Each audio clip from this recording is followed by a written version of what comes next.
નમસ્કાર, હું જીઓથી સંગીતા વાત કરી રહી છું. આ કોલ તમારા જીઓના સર્વિસના ફીડબેકના માટે છે. તો તમે જીઓના સર્વિસને સારી રીતે વાપરી રહ્યા છો સર? ના, તંબુરા જેવી આવે નેટવર્ક.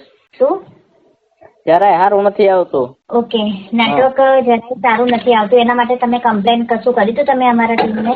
કમ્પ્લેન હું હવે તમારા વાળા જ બધા કરે કમ્પ્લેન. હવે વરામાં કેટલા 15 થી 16 વાર તમે મહિને કાકા નાખવું હું રિક્વેસ્ટ, એમ કે અમારા તરફથી આ કમ્પ્લેન સોલ્વ કરવામાં આવશે ને અમે કમ્પ્લેન ઉપર મોકલીને. તંબુરામાં આમાં કઈ સોલ્યુશન નથી, અમારે કરવાનું શું? અરે બાપ રે, ये तो धोती खोल रहा है. પણ જો સર તમને જે પ્રોબ્લેમ થયું છે હું સમજી શકું છું સર. હું પણ તમારી હેલ્પ કરવા માટે જ મેં તમને કોલ કર્યો છે સર, બરાબર ને? અમે નહીં ઈચ્છીએ કે અમારા જે કસ્ટમર છે એમને કઈ પણ પ્રોબ્લેમ થાય, બરાબર ને સર? હવે ક્યારેક તો ફોન નથી લાગતા. જો સર, જેમ તમે અમને બતાવ્યું ને કે તમને આ રીતનો પ્રોબ્લેમ થયું છે, તમારા વતી મારી હવે ગર્લફ્રેન્ડ મને ફોન કરે, મને ગાયડું દે, તારો ફોન કેમ નથી લાગતો, નો લાગતો બીજું સિમ કાર્ડ લઈ લે. क्या बात कर रहे? મારે શું કરવાનું? तो रहने दो फिर. ના, નંબર મેં બધે દીધેલો હોય. तू समझा? हाँ. नहीं, तू समझा नहीं. નંબર થોડો મારા હવે ચાલુ નંબર થોડો હવે ક્યાં બદલી શકું? હવે હું કોર્ટની રિક્વેસ્ટ નાખું, બરોબર? કમ્પ્લેન મારે કરવાની થાય જ છે, કંપની ચેન્જ કરવાની થાય. પણ હું તમને શું કહેવા માંગુ છું સર? મારે કાંઈ નથી સાંભળવું તમારું, પણ અત્યાર લગી તમારું સાંભળીને જ બાજુ ઉભા રહ્યા, સમજ્યા? કે તમારી આ બધી પ્રોબ્લેમ 5-6 દિવસમાં સોલ્વ કરી આપવામાં આવશે ને અમારી ટીમ કામ કરી રહી છે ને તમારા એરિયામાં વધારે લોકો નેટવર્ક યુઝ કરે એટલે તમને આ પ્રોબ્લેમ આવે ને બધું અમે સાંભળ્યું. તમારી વાત સાચી, પણ તમને એવું કહેવા માંગુ છું, પ્રોબ્લેમ થઈ રહી છે ને સર, એના માટે હું તમારું જે પણ કન્સર્ન છે મારા ટીમ હાઈલાઇટ કરીશ, બરાબર ને? અને એની વાત એ કહેવા માંગીશ કે જુઓ, તમને જે પ્રોબ્લેમ થઈ રહી છે ને, અને એની ઈચ્છીએ કે અમારા જે કસ્ટમર છે એમને કઈ પણ રીતનો પ્રોબ્લેમ થાય, બરાબર? તો અમારું સૌથી મોટું એફર્ટ એ જ રહેશે કે અમે અમારા કસ્ટમરની ના એ રેવા દો. બધા મેડમ એમ જ કહે કે અમે કસ્ટમર નું ખરાબ કે એનું નુકસાન થાય એવું ઈચ્છતા નથી તો અત્યારે લગી પ્રોબ્લેમ સોલ્વ તો થયો ને, બરોબર? હું સમજી શકું છું તમારી વાતને, પણ એક વાત કહેવા માંગી, જો તમને જે પ્રોબ્લેમ એ હું સમજી શકું છું, બરાબર? જો તમે કોલ કરીને અમને કીધું તો અમારે તો ફર્સ્ટ એ જ રહેશે ને એફર્ટ કે અમે અમારા ફોન તમે કર્યો ને, તમે અમને પૂછ્યું ત્યારે અમે તમને કીધું ને, ફોન તમે કર્યો, અમે તો કર્યો નથી તમને. હા, એ જ તમને કહે છે કે અમે તમને ફોન એટલા માટે કરીએ છીએ કે અમારા કસ્ટમરને પ્રોબ્લેમ થયું છે કે જેના લીધે કસ્ટમરે આટલી મોટી ડિસિઝન લીધી છે. ડિસિઝન લેવું જ પડે પછી.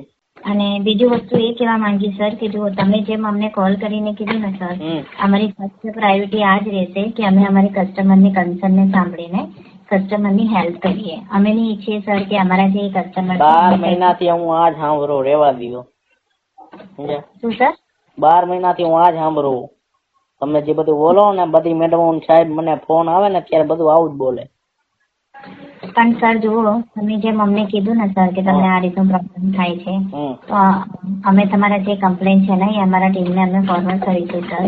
અમે નહીં ઈચ્છીએ કે અમારા જે કસ્ટમર છે એમને કઈ પણ પ્રોબ્લેમ કે કઈ પણ અત્યાર લગી થયું હું મહિનામાં મારે 4 થી 5 વાર તો મને બ્રેકઅપ કરે, બરોબર? તારો ફોન નથી લાગતો, તને ઇન્સ્ટાગ્રામમાં મેસેજ કરું, રિપ્લાય નથી આવતો. ઘર ભેગું થાને ભાઈ, આમાં ઇન્ટરનેટ નથી આવતું, ક્યાંથી એને રિપ્લાય કરું?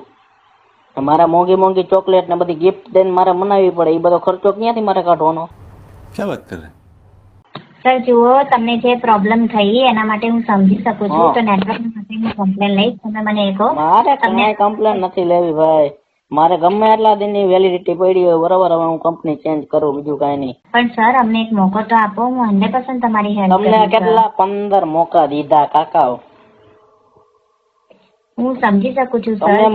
તમે મારી ખાલી એને કોર્ટની હિસ્ટ્રી જોવો. છેલ્લા 1 વર્ષથી હું કોર્ટની રિક્વેસ્ટ નાખું દર મહિને, બરોબર? દર મહિને મને મેડમનો ફોન આવે, સાહેબનો ફોન આવે, તમારો ઇસ્યુ સોલ્વ કરી આપવામાં આવશે.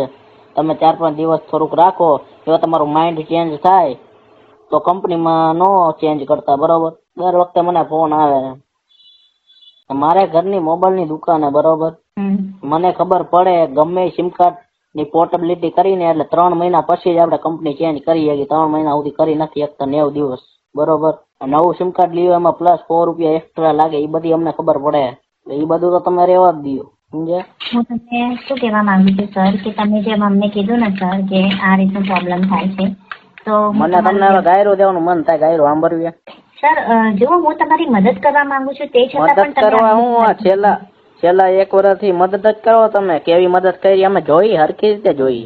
પણ અમે તમને કહી તો રહ્યા છે સર કે તમે આ તો બધા એમ જ કીએ ભાઈ, 1 વર્ષથી કીએ અમે તમને કહી તો આમ કે અમારી ટીમ કામ કરે છે અને તમારા એરિયામાં કામ કરવા માટે અમે ટીમને કહી બધું અમે સાંભળ્યું છે. અમે રોડ ઉપર રખડતા, અમને ન ખબર હોય ટીમ ક્યાં કામ કરતી હોય. પણ તમે અમને કોલ કરીને કીધું સર તો અમારું પણ ફરજ રહે છે ને કે અમે તમારી કન્સર્ન ને સાંભળીને તમારી કમ્પ્લેન લઈને. અમને ક્યાં ફોન કરીને તમને કીધું? તમે ફોન કરીને પૂછ્યું એટલે એમ કીધું ને. હા એ જ તમને કહેવા હા તો કઈ હરખું બોલો ને, સમજાય એવું. ઘર ભેગું થાને ભાઈ.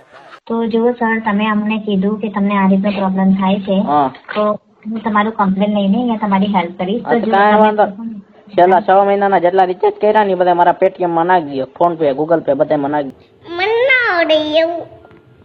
ઓપ્શન આપજો તો સૌથી પહેલા હું તમને એ જ ઓપ્શન આપીશ સર. હા તો જે રિચાર્જ તમારું જે થઈ ગયું પછી એને ચેન્જ કરવાનું ઓપ્શન નહીં આવતું સર. એવું નથી હોતું, જીઓ ની એપ્લિકેશન માં આવે, સમજ્યા? જે નંબર માં ખોટા નંબર માં રિચાર્જ થઈ ગયું હોય એનામાં ઓટીપી જાય, ઓટીપી નાખી એટલે આવી જાય, સમજ્યા? અમને બધી ખબર છે. એવું ઓપ્શન નથી આવતું ને તો કોણે કીધું નથી આવતું? હું કહું છું જીઓ ની એપ્લિકેશન માં આવે છે કેમ હું રિચાર્જ કરું, બરોબર? ખોટામાં રિચાર્જ વહી જાય, બરોબર? હું કોઈનો 1 રૂપિયો નથી લેતો. ગમે એનું ખોટામાં રિચાર્જ વહી ગયું ને એને ફોન કરું, બરોબર? એનામાં ઓટીપી આવે, ઓટીપી પાછું નાખીને હું પૈસા પાછા લઈ લો, બરોબર? રિચાર્જ તો મારું હાથેમાં જ જાય. પણ સર હું તમને શું કહેવા માંગુ છું, જ્યારે તમે ખોટું રિચાર્જ કર્યું હોય ત્યારે તમે એ કરી શકો છો, પણ તમે તો હમણાં 18 દિવસ આ વાપરી લીધું છે. હા તો તમે નાખી દો મારામાં. માફી ચાહું છું સર, એ ઓપ્શન નથી મારી પાસે. તો હું શું કરું? મારી પાસે બીજો એક ઓપ્શન નથી. બહુ સરસ રીતે સમજાયું સર, પણ હવે માફી ચાહું છું. હું પ્રેમથી જ સમજાવું, બાકી બીજી ભાષા મને આવડે સમજાવતા. એ ભાષામાં હું જઈશ ને તો પછી તમારે ફોન રાખવો પડશે નીચે. ઠીક છે સર, તમારું માઇન્ડ ચેન્જ થાય ને તો ના અમારું માઇન્ડ કે કાંઈ ચેન્જ નથી કરવું, બરોબર?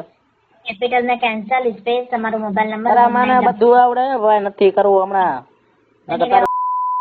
શાંતિ રાખ ને મગજ. સર જીઓ માં બની રહેવા માટે હા જીઓ ફોન રાખ, ચપ એકદમ સુઈ જા, ગોદડું ઓટીને ટાઈટ ની કરશો સર પ્લીઝ. બધું થાય છે, બરોબર? બધું થાય છે. તમારે થાય ને, તમારાથી થાય ઉખાડી લેવાનું, બરોબર? તમારા તરફથી એમ નહીં તમે મારી વાત સમજો. 1 વર્ષથી રિચાર્જ કરી, બરોબર? પૈસા તમારી બરોબર? તમે બોલ ને